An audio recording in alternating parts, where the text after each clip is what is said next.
আরে আনাস বাবা, ওষুধটা খেয়ে নাও। হাচ্ছু! না মা, আমার ওষুধ ভালো লাগে না, আমি খাবো না। ওষুধ না খেলে তো তোমার ঠান্ডা ভালো হবে না। হ্যালো বন্ধুরা, কবিতা ও রূপালীর বাড়িতে তোমাদের সবাইকে স্বাগতম। তো চলো দেখি বন্ধুরা, আজকের গল্পে কি হয়।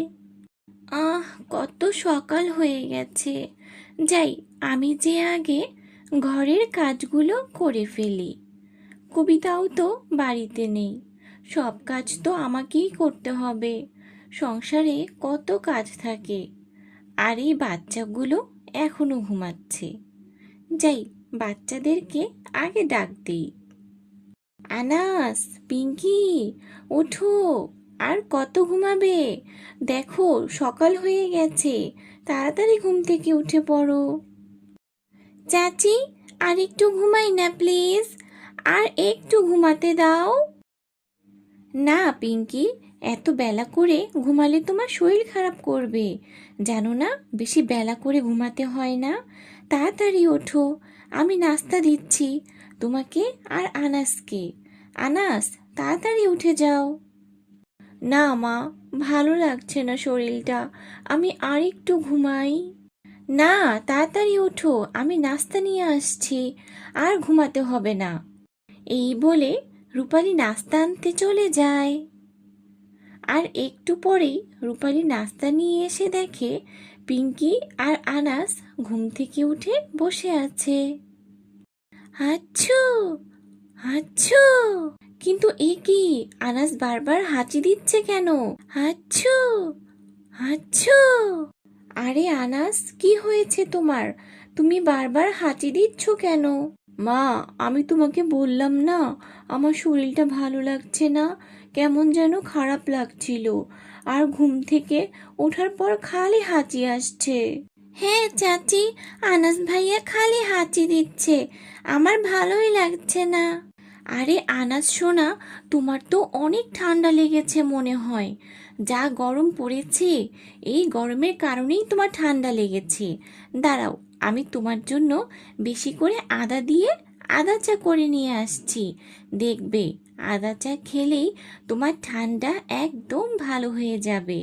না মা, আমি আদা চা খাবো না, আমার আদা চা একটুও ভালো লাগে না, আদা চা খেলে আমার বমি আসে। আরে আনাস, তুমি আদা চা খাবে না তো কি খাবে? তোমার তো ওষুধও ভালো লাগে না। যা ঠান্ডা লেগেছে, মনে তো হচ্ছে ওষুধ না খেলে ভালোই হবে না। তোমার তো আদা চা আর ঔষধ দুটোই খেতে হবে দেখছি, তাহলে তুমি তাড়াতাড়ি সুস্থ হবে। হ্যাঁ আনাস ভাইয়া, চাচি একদম ঠিক বলেছে। আমার ঠান্ডা লাগলে মা আমাকেও আদা চা করে দেয়। আমার তো আদা চা খেলেই ঠান্ডা ভালো হয়ে যায়, দেখবে এটা খেলে তোমারও ঠান্ডা ভালো হয়ে যাবে। পিঙ্কি, তুই বেশি কথা বলবি না, একদম চুপ থাক।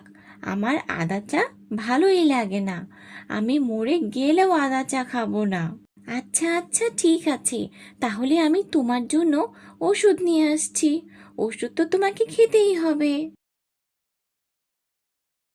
আর একটু পরেই রূপালী আনাসের জন্য ওষুধ নিয়ে আসে। আনাস বাবা, ওষুধটা খেয়ে নাও। আচ্ছা।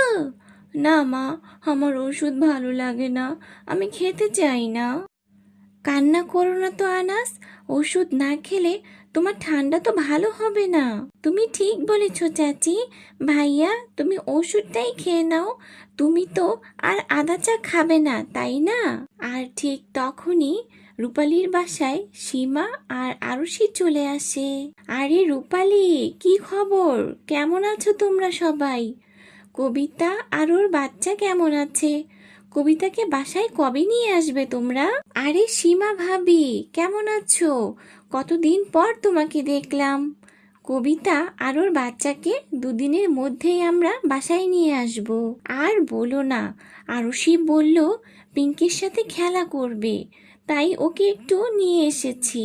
আরে, এটা তো খুব ভালো কাজ করেছো সীমা ভাবি, কবিতাও বাসায় নেই, আরুষির সাথে খেললে পিঙ্কিরও মনটা ভালো থাকবে। আচ্ছা, আচ্ছা, ওমা, এ কি! আনাসের তো দেখছি অনেক ঠান্ডা লেগেছে।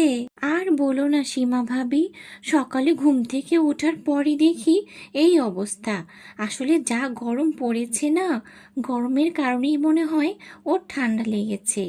আর কত করে বলছি ওষুধটা খেয়ে নিতে, কিন্তু ও তো কিছুতেই খেতে চাইছে না। আনাস ভাইয়া দেখো, এই গাড়িটা কত সুন্দর, তোমারটা থেকেও অনেক সুন্দর আমার গাড়ি। আচ্ছা, আচ্ছা, তোর তো শুধু একটা গাড়ি সুন্দর, কিন্তু আমার তো সবগুলো গাড়ি সুন্দর। আসো, আমরা সবাই সবার খেলনা দিয়ে মিলেমিশে খেলা করি। আচ্ছা, আচ্ছা, তুমি একদম ঠিক বলেছ আরশি। পিঙ্কি, এতক্ষণ তো শুধু আনাস ভাইয়ার ঠান্ডা ছিল, কিন্তু এখন তো দেখছি পিঙ্কি তোমারও ঠান্ডা লেগে গেছে। কি আনাস, দেখলে তো, তোমার ঠান্ডাটা এখন পিঙ্কিরও লেগেছে। তুমি যদি এখন ওষুধ না খাও, তাহলে তো এই ঠান্ডা আরুষেরও লেগে যাবে। তোমার জন্য সবার কষ্ট হবে তখন। তুমি কি এটা চাও বলো?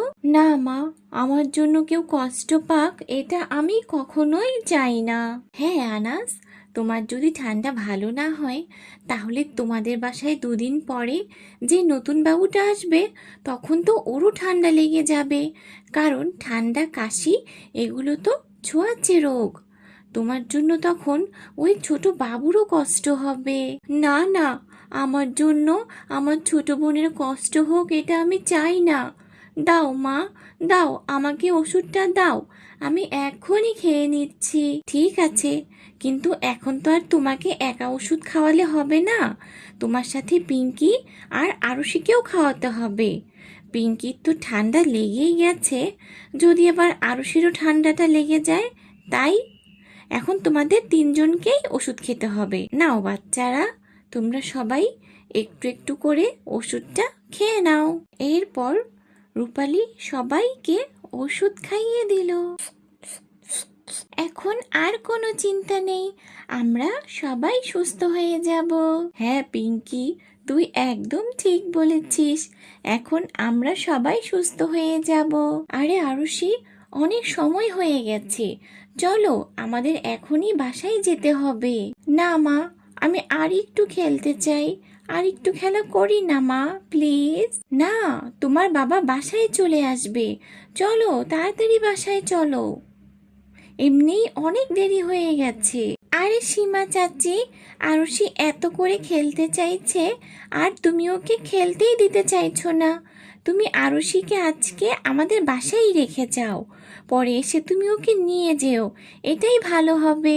আরে হ্যাঁ সীমা ভাবি, আরুষিকে আজকে তুমি আমাদের বাসায় রেখে যাও, সব বাচ্চারা একসাথে থাকবে, মজা করবে, এটা তো ওদেরও ভালো লাগবে। তুমি কিন্তু আর না বলো না, ঠিক আছে? ছোটবেলায় তো আনন্দ করবে বলো, বড় হলে কি আর এটা করতে পারবে? হ্যাঁ সীমা চাচি, তুমি আরুষিকে আমাদের বাসায় রেখে যাও, প্লিজ চাচি, রাজি হয়ে যাও। মা, আমি কি সত্যি থাকবো আজকে পিঙ্কিদের বাসায়? আচ্ছা, তোমরা সবাই যখন এত করে বলছো, তাহলে আরুষিকে না হয় আজকে আমি তোমাদের বাসায় রেখে যাই, আমি পরে এসে ওকে নিয়ে যাব। কি মজা, আরুষি আজকে আমাদের বাসায় থাকবে। হ্যাঁ, কি মজা, কি মজা। তাহলে বন্ধুরা, আজকের গল্পটা এখানেই শেষ করছি। পরের গল্পে কি হবে তা জানার জন্য আমাদের চ্যানেলটিকে অবশ্যই সাবস্ক্রাইব করে রেখো।